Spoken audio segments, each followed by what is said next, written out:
Imagine an ancient hunter collapsing in the dark forest, his body screaming in pain from a hidden danger. His legs lock up, his muscles refuse to move, and he cannot run from the predator tracking his scent. This is not a simple injury, but a silent collapse of his blood chemistry. He is dying for a substance we take for granted, yet he has never seen a single grain of table salt. Before mining existed, early humans had to solve this electrolyte mystery or face absolute death. How did our ancestors survive without salt? The secret lies in a primitive diet that hides a surprising survival mechanism. Every day was a struggle to keep the body's internal currents flowing without the mineral we shake onto our food today. To survive the heat of the savannah, early humans had to find sodium where they could. Sodium is a vital signal that keeps our nerves communicating and our muscles contracting. When early humans walked long distances in the hot sun, they lost sodium rapidly through their skin. Without table salt, this loss caused severe dehydration, drop in blood pressure, and crippling muscle cramps. The hunter would watch his hands tremble, unable to hold a heavy spear as the winter cold approached. This physical failure was a death sentence in a world where you had to run to eat. A single day of heavy sweating could drain the body of its electrical charge, leaving the hunter helpless on the grass. The pressure to find sodium was not about taste, but about basic survival. Without a steady supply of this mineral, the human heart cannot pump blood, and the brain cannot send signals. Every drop of sweat was a threat to their life. The human brain developed a powerful defense against this constant threat of depletion. When sodium levels fell, the adrenal cortex released a hormone called aldosterone. This chemical messenger traveled to the kidneys, signaling them to reclaim every molecule of sodium before it was lost. It even altered the sweat glands, forcing them to excrete potassium instead of precious sodium. This hormonal survival system allowed our ancestors to conserve their limited electrolyte reserve for weeks. But this biological defense had strict limits. Under extreme heat and continuous chase, the hormonal system could not prevent the ultimate collapse. Our ancestors needed an external source of sodium, and they had to find it in the wild. Without a way to ingest sodium, the biological system would eventually exhaust its resources, leading to heart failure. Most people think early humans gathered around salt springs or licked mineral crusts on stones. While some coastal groups did collect sea salt, inland cave dwellers had no access to the ocean. They could not simply eat salty clay like wild beasts. The mineral licks containing sodium were often toxic, mixed with heavy metals that could ruin the stomach. Furthermore, humans lacked the specialized digestive tracts of herbivores, which allow them to process raw dirt and stone. A human eating salty clay risked severe parasite infection and internal bleeding. Instead of consuming mineral rocks directly, our ancestors had to let other animals do the heavy work of concentration.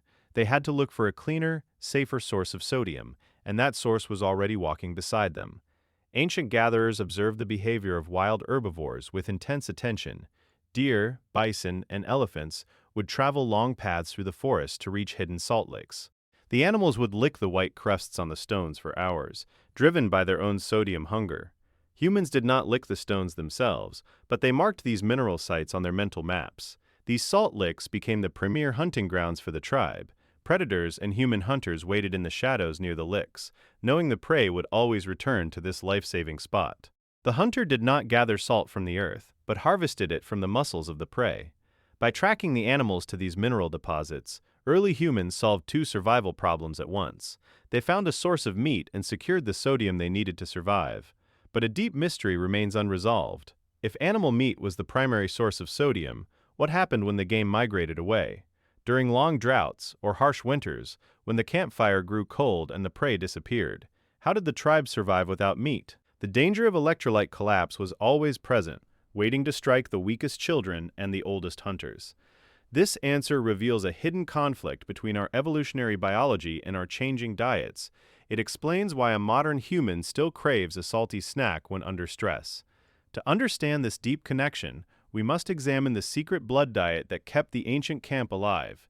The tribe had to develop other methods to extract sodium when their hunting grounds dried up. Their survival depended on learning to extract sodium from different parts of the animal. The secret to Paleolithic survival was the composition of wild game meat. Unlike modern grain-fed beef, wild animals run constantly, and their muscle tissues are rich in sodium and other essential minerals. When ancient hunters consumed fresh meat, they were not just getting protein and fat, they were absorbing the concentrated electrolytes of the grass and leaves the animal had eaten. Eating raw or lightly cooked meat preserved these minerals, keeping the sodium intact. A hunter eating 2 pounds of fresh venison daily easily met his minimum physiological sodium requirement. In a high-meat diet, table salt was completely unnecessary because the animal had already filtered and concentrated the minerals of the earth.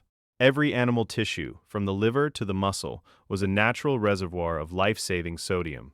This meat-based diet kept early humans healthy for thousands of years without a single salt shaker.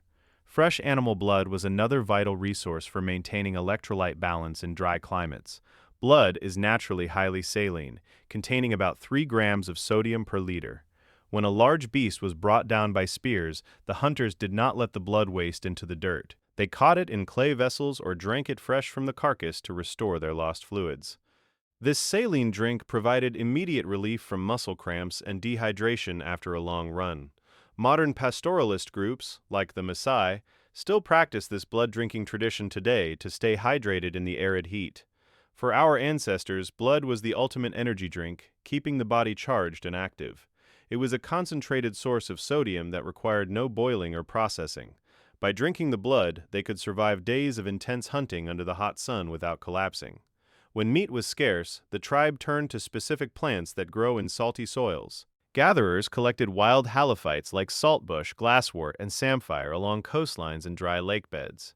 These plants actively pump sodium into their leaves to survive in saline environments. While these plants were too tough to eat in large amounts, early humans developed a clever processing technique. They would burn the dried plants and gather the mineral-rich ash. This ash, high in sodium carbonate and potassium, was used to season bland foods and preserve meat.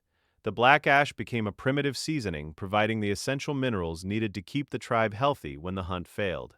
It was a hard-won knowledge, passed down through generations of mothers and gatherers. They turned the scrub of dry wastelands into a source of physical strength. The entire relationship between humans and sodium changed during the Neolithic Revolution. When our ancestors stopped hunting and settled down to farm, their diet shifted dramatically. Instead of eating sodium-rich wild meat and blood, they began eating cereal grains like wheat and barley.